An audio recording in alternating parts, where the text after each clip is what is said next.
friends, welcome back. Let us continue with our discussion with group behavior. Today I am going to talk about the another aspect of group behavior based on types of groups. Till now we have discussed about different aspects of group like properties of group, why people join groups.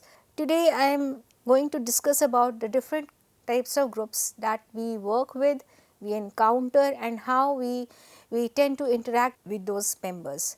So, there are basically 4 types of groups: primary and secondary groups, in-group and out-group, formal and informal group, and dyad and triad.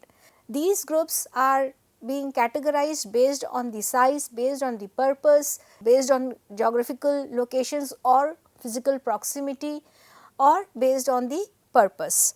So, if we talk about the first kind of group, that is primary and secondary groups, Charles Horton Cooley introduced this classification of groups, that is primary and secondary groups. They are being characterized based on certain features and how these groups function. So, if we talk about primary group, then these are the groups which are permanent in nature, and the type of interaction that people tend to maintain with each other is face to face and continuous. There is continuous face to face interaction among the members, and there is a sense of belongingness or togetherness. So, there is a we feeling among employees. Moreover, the interpersonal relationship among members is based on ties of affection, and there are different kind of relationships that exist among the members. So, the most common form of primary groups are like family, play group, or any social group or community where people have common backgrounds, they have interpersonal relationships, and they share different kind of shades of relationship with each other, maybe mother, father, son, grandparents, parents, or siblings. So, there is some kind of background that they share in based on commonality, and ultimately there is permanence and multifaceted relationship, and the relationships are not based on exchange, it is based on relationship. There is no task orientation, there is no task exchange between two people in primary groups, they are based on absolutely relationship. There is no sense of exchange or self-centeredness among members. But yes, if we talk about secondary groups, they are being characterized based on limited face to face interaction, there is non-permanence and ties of exchange, they are task oriented, and the groups are defined based on the organization structure and are directed towards organizational goals. So, members in secondary groups tend to come together for a particular goal or objective. They have the relationship which is based on exchange, not on affection, exchange in form of exchange of information, knowledge, expertise, so that the common goal can be achieved, and the nature of relationship is task oriented. That means all members have come together to achieve the common goal. That relationship or maybe the structure of that kind of, that is secondary group, is created by the organization itself. Therefore, such examples can be clubs, trade unions, which are part of secondary groups. The second is formal and informal groups. These two groups are part of any organization, but the most basic difference between formal and informal group is that formal groups are created by the organizations. The management plays very important role in creating formal groups, whereas if we talk about informal groups, they are created within the organizations, but management has no control in creating such informal groups, because people tend to maintain a sort of interpersonal relationship with the employees across the organizations, irrespective of the designation, irrespective of the department or functionality. So, formal groups are the ones which are established under legal and formal authority to achieve a specific end result and are known as formal groups. So, groups are being formed in form of teams, people come together and they know that what should be the outcome of that formal group or team, because people are coming together in different capacities, they collaborate, they tend to compile all their expertise in hand and tend to achieve that goal, and that is the purpose and end result of that goal. So, these groups are structured based on the specific allocation of tasks and clear delegation of duties among members. So, every member that becomes the part of the formal group have their own identity and responsibilities to perform, and that duties are also being assigned by the authorities. Examples are an airline flight crew, command groups, task groups, or standing committees or ad hoc committees. For example, in airline flight crew, The crew is there, where we have stewards, where we have air hostess and the flight operator, the pilot. This is a formal group where every member have their own divided categorized responsibilities and they perform, and the end result is that they have to reach the destination. This is an example of formal group. Another group can be of command groups, where members come together for one particular object and maybe they will release some kind of instructions to the other members of the group in order to achieve some results. Now, this command group can have all the authorities of different departments and they all come together to create some kind of authority. Another group can be of task group. Any employee who has performed, who has indulged himself in any fraudulent malpractices and the case has to be resolved, then people from different departments under different capacity will come together to resolve that conflict, and that conflict will be a kind of task that has been assigned that should be resolved, or it is in the form of resolving the conflict. Another way can be of that any particular task has been assigned to a particular group members, where they will come together for that particular task, and soon as the task is achieved, the members disperse and resume their positions. Similarly, like standing committees or ad hoc committees. For example, in any organization or institute, educational institute, we have deans. So, deans have their own authority to control the administration in terms of discipline. So, standing committees or ad hoc committees will take care of the students who indulge in unfair or different kind of malpractices, and ultimately they are there to resolve. So, these are the different kind of formal groups that exist in any organization. So, what are the functions of those formal groups? They assist in accomplishment of group goals in a less haphazardly state. Why in a less haphazardly state? When people are coming from different departments with their own positions, they come and join that group while having lot of experience and expertise. So, that creates a way out to streamline their functionality, and ultimately it becomes easy to resolve the conflict. Facilitate the coordination of activities or functions in the organization. For example, any standing committee or task force or task group, where people come and with their expertise they coordinate the activities, assign roles to the other members accordingly based on their expertise, so that the end result can be achieved.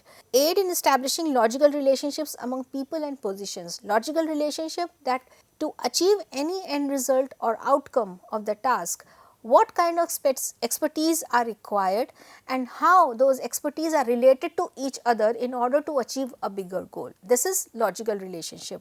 Create group cohesiveness as a result of common objectives. When members are, because the organizations are coming to achieve a common objective, then members tend to be more cohesive because they are on a special task. So, they perform their duty more diligently and with lot of integrity, and for that the members are supposed to be cohesive towards each other, and ensure conformity due to assigned task roles and sanctioned norms. So, conformity and cohesiveness goes hand in hand. They are very close to each other. They prefer to be that part of the group, and they align with the common rules and grounds based on which the group will function. Informal groups, groups that develop naturally among people without any direction from the organization within which they operate. So, these are the groups which are created without any initiative taken by the management, and people tend to approach people at different levels in different departments. So, informal groups are fostered through simple physical factors such as location, or more subtle factors such as fulfillment of specific needs of a set of individuals. For example, when we are sitting in the offices, so we have our own cabinet. So, any employee sitting next to our cabin, because of physical proximity, we tend to become more close because of frequent interaction, and we form an informal group. Now, this is one way to form informal group. Another way can be that we come to interact with people who have common interest and goals and cross the organization, and then we come close to each other based on common attitudes, interests and goals and values. So, this leads to creation of informal groups. Play groups, peer groups and social clubs, etc. are examples of informal groups. We have social clubs or peer groups or interest groups within the organization, where people come and share their interest, hobbies, and they frequently meet each other to share their interest and goals. Alright. The other types of informal groups are like, this is an expansion of informal groups, that is horizontal cliques, vertical cliques and random groups. So, when we talk about informal groups in form of horizontal, vertical and random cliques, then Dalton has identified these kind of informal groups where horizontal cliques are, they encompass members who operate at the same level within the same area.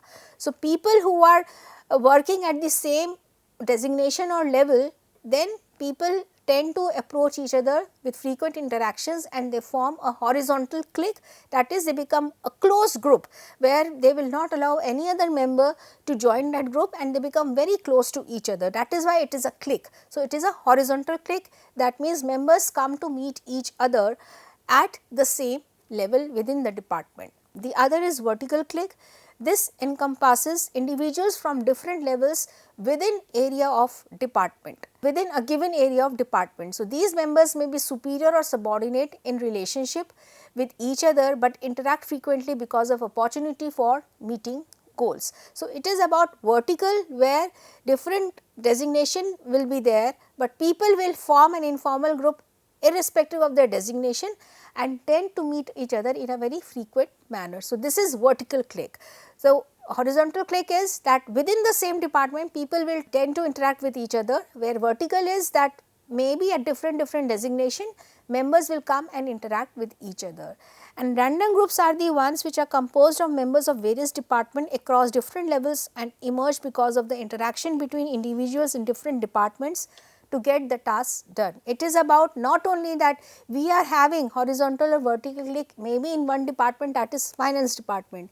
In random groups, members across the organization, that is from one department to another, it can be account, it can be marketing, it can be sales, it can be strategic marketing and any department can be there, supply chain management, and people will approach each other across the department and form a random group. So, based on within the department, based on the designation within the department, vertically, horizontally and random cliques. These are the form of informal groups that exist in any organization. Yes, but the most important thing to remember is that whenever horizontal groups may be in form of horizontal clique, vertical clique or random groups are formed, they actually are formed without any initiative or intervention of the management. The other is in-group and out-group. This is the term which was first used by William Sumner in 1908 and attempted to describe the feeling of we and they generated through group membership. So, this is but natural feeling that when we are part of any group, we tend to categorize ourselves or differentiate ourselves from other groups. So, as soon as we become a part of the group, the members will have a we feeling, a sense of belongingness and togetherness, and the members of the other group, we develop a feeling for the other group as they. So, we and they, these are the two feelings that we tend to emanate when we have a group membership. So, the notion of in-group can be defined as a circle of people in which a person feels at home and experience a sense of belongingness, and is typified by families, friendship, cliques, social and religious groups. This is a feature of any in-group where members are close to each other definitely, and they tend to identify themselves as a part of the group so innately and intimately that they can easily identify that who is not the member of the group, and they have a feeling as they for such kind of members.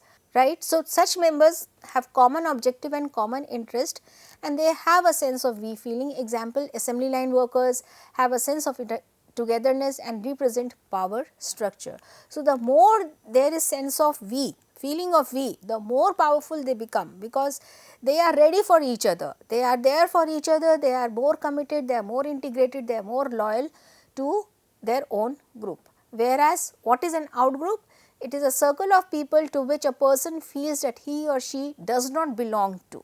So, for example, to Rich, the out group is the middle class. Even when we talk about stratification of any group or society, so there is like middle group, lower group and the rich people group. So, we tend to identify ourselves, discriminate ourselves or demarcate ourselves from our status with the status of the other group. So, immediately there is a sense of out group, that is when we do not feel that we are part of that group or belong to that group, then that group becomes a they.